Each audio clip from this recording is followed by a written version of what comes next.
Man, Dark Souls 1 is slow. Too many fights are bogged down by the speed of combat. I have an idea to fix that. Why don't we beat the game while always toxic? Wait, didn't somebody do this already? Damn. And we'll use only the server, just to make things that much more interesting. We spawn in the asylum, and quickly realize we already messed up. I chose the knight for her high vitality, but we fat roll. And so, we spend our first life dying trying to take all our armor off. Our next life goes slightly better though. As we try to optimally run through the asylum, we barely make it to the bonfire, and take advantage of our invulnerability while lighting it. And I would use the server on the asylum demon, but we don't have the stat requirements. And I can guarantee you that we don't have enough time for those shenanigans. But we firebomb the asylum demon, and die opening the way to Oscar. And hey, that's progress. After a few tries, we eventually open the shortcut to the first bonfire, get our flask from Oscar, and leave the asylum. Most of you watching aren't subscribed. Consider supporting my growth by sharing the video, or subscribing. Both are a great way to help me make this more than a hobby. I also have a Discord. Consider joining to interact with me in the community. Sorry about that. Back to the video.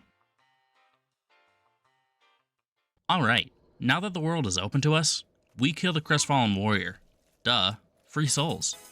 Oh yeah, we're going to be using the broadsword until we have the stats for the server. But that won't be a problem for long. As we run through the beginning of the burg, we barely make it to the bonfire, and die resting at it, which is a success.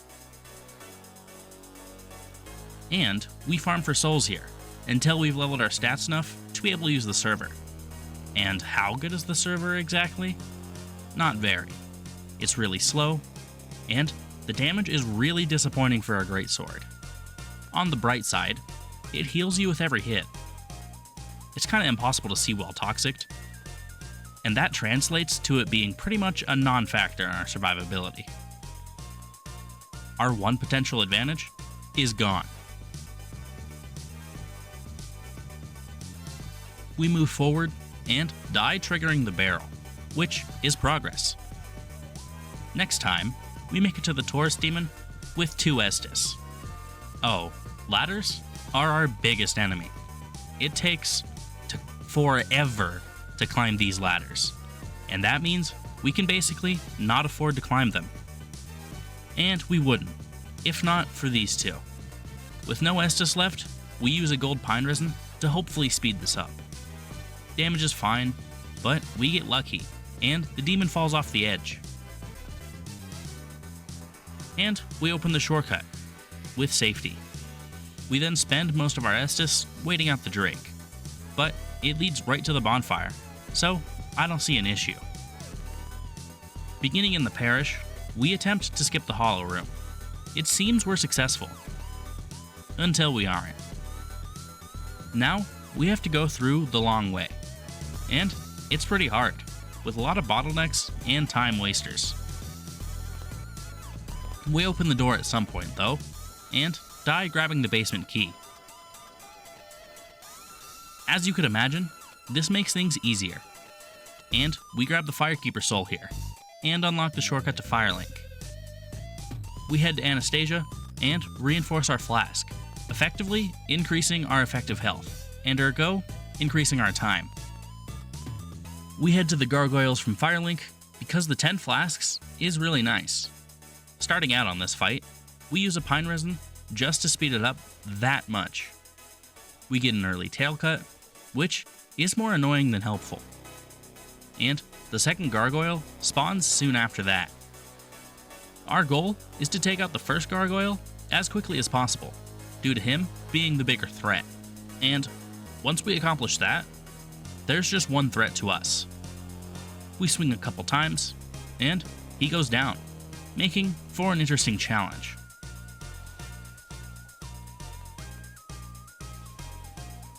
We use our last humanity before climbing the ladder, just because we don't want to die climbing it.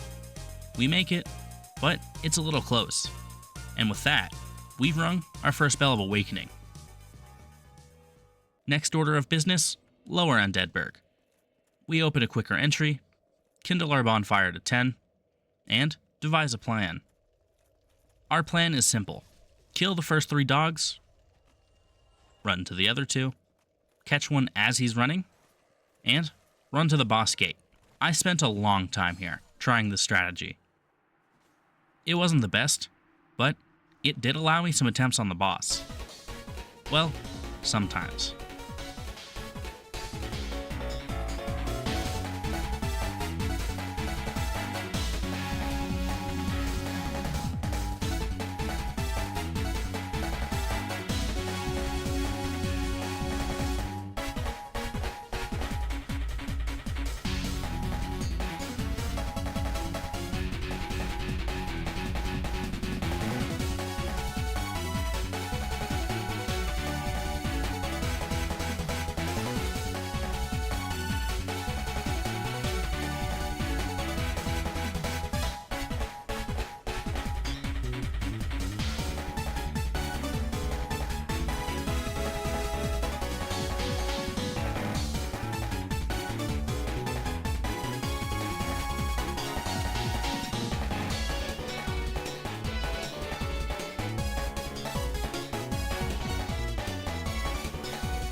And with that, we open the shortcut to Firelink and head to the depths. We die grabbing the large ember and do a special jump on the second go around to just barely not make it to the bonfire here. A little optimization is all it takes to make it the second time. We then spend a life taking out the caster and grab the Ring of the Evil Eye, which gives us an HP boost when we kill an enemy. It's not the best, but it is helpful, and I'm going to use it after navigating these basilisks. With how long the Gaping Dragon is predicted to take, plus this run back, we really have no choice but to kindle the bonfire. We then summon Solaire for what's bound to be a tough fight. We get to test our damage right away, and one hit does a chunk of our boss's health. Solaire mostly took out the aggro of this fight, leading to a DPS race that I won. We make it into Blight Town, and while we instantly get poisoned, with a little dodging past everyone here, and some parkour to speed up this area, it's not an issue. With a max of 5 Estus, because I will not kindle this useless bonfire, we have to absolutely book it down to our next bonfire.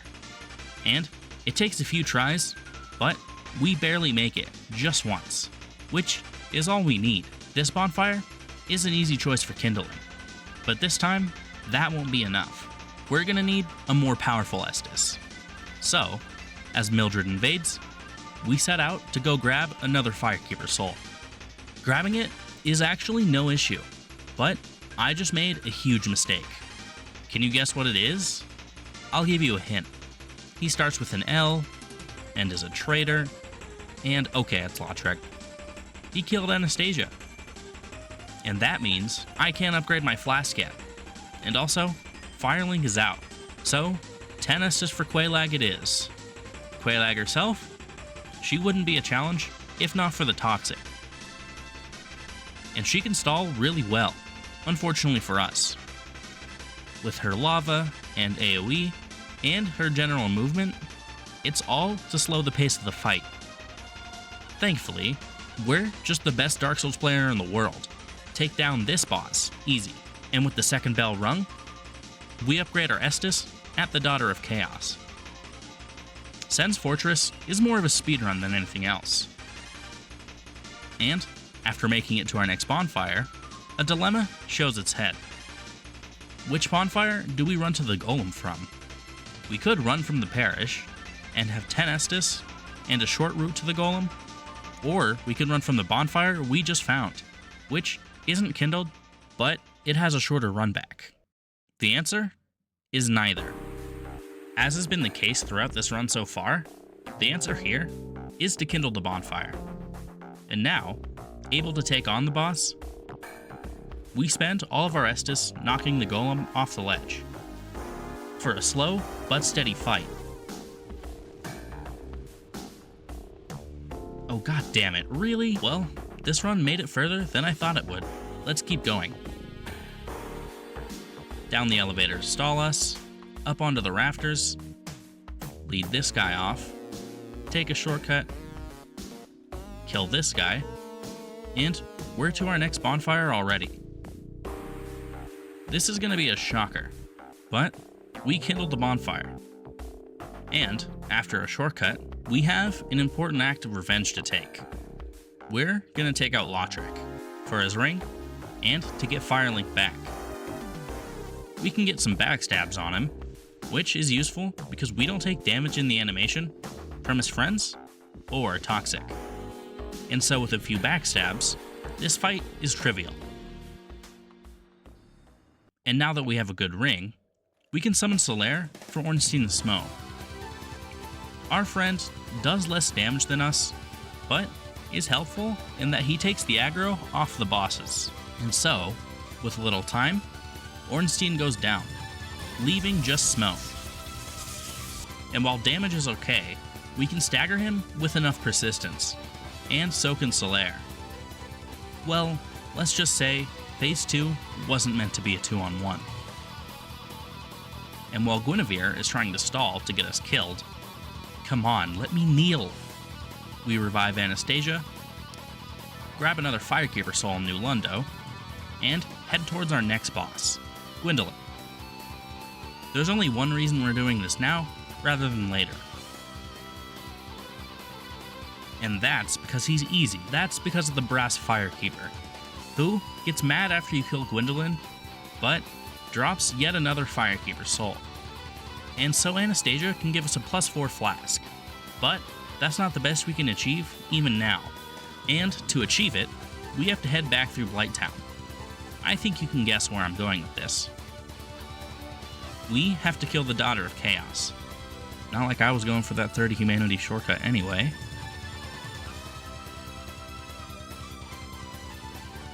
But now we can get a +5 and place the Lord Vessel before taking on Ceaseless Discharge. And what do you want me to say? This boss is stupid easy. And after cheesing this worm, we light our next bonfire and move to our first Izalith boss. If there's two things I know about the Fire Sage, it's that his AI sucks, but he's tanky, leading this boss to be nothing but a waiting game. And after waiting a bit too long, we get one more hit in for the win. There are more bosses coming up though, and by the time the Centipede Demon is within swing range, we're down to 2 Estus. Let's make this quick. We're not quick enough though, and have to burn a humanity to take this boss down. Well, the plus here is that we took out another boss. Running through the Lost Izalith is actually really draining on our HP, since we have the lava and the toxic affecting us. But we make it to the hidden bonfire, and from there, this boss is the same as it would be on any run.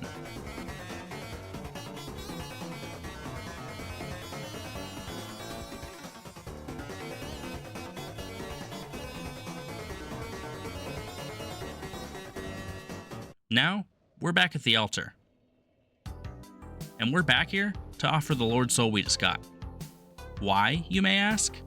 Well, because now if we talk to Anastasia, she'll kindle Firelink to 20, which is insanely helpful, even if we're far away from Firelink. Oh yeah, we take out the Moonlight Butterfly here. And next up is Sif. We almost take a portion out of Sif's health per hit, but Sif is a quick boss, and so we spend a lot of time chasing her around. Thankfully, we have 20 plus 5 Estus, or you could say 25 Estus, making this fight a breeze. Our next order of business is New Lundo. We grab the key to the seal, drain New Lundo, and take on our next Lord Sol boss. We race to the first king to rush him down, and the situation could be better, considering I have a plus 15 server. But we keep fighting and take out one king, then 2, then 3, then 4. And we really needed all that Estus, because we ended with only 5. A little quick maneuvering through the catacombs is really all it takes for our route to Pinwheel. Pinwheel, Pinwheel, Pinwheel. Why did they make this boss so hard? Like seriously, this boss is the death of all challenge runs.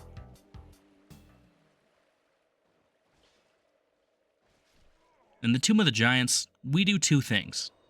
Kindle the bonfire to 20, and kill this invader for the Sanctus, which will theoretically make our build just a bit less bad. Alright, Nito, you should actually be easier than normal, because you can't toxic me like you normally do. We have damage that I won't complain about, and while Nito kills his friends and stalls me out, I don't mind it, and dish some damage back. Even when the AoE catches us, we're fine. And that's that. Alright, one more area to go. We have a good time running past everyone, and dying on entry to Seath. We continue forward. Who is that? What is his neck doing? And we grab the key, solve the puzzle, and run it to Seath. And the claim here is more trouble than the boss. So when the boss does our job for us, we do him in. Just barely. And, with nowhere else to go, we parry Gwyn a total of 10 times, for an easy victory. And man, I'm way too sick to run this place. Get me out of here.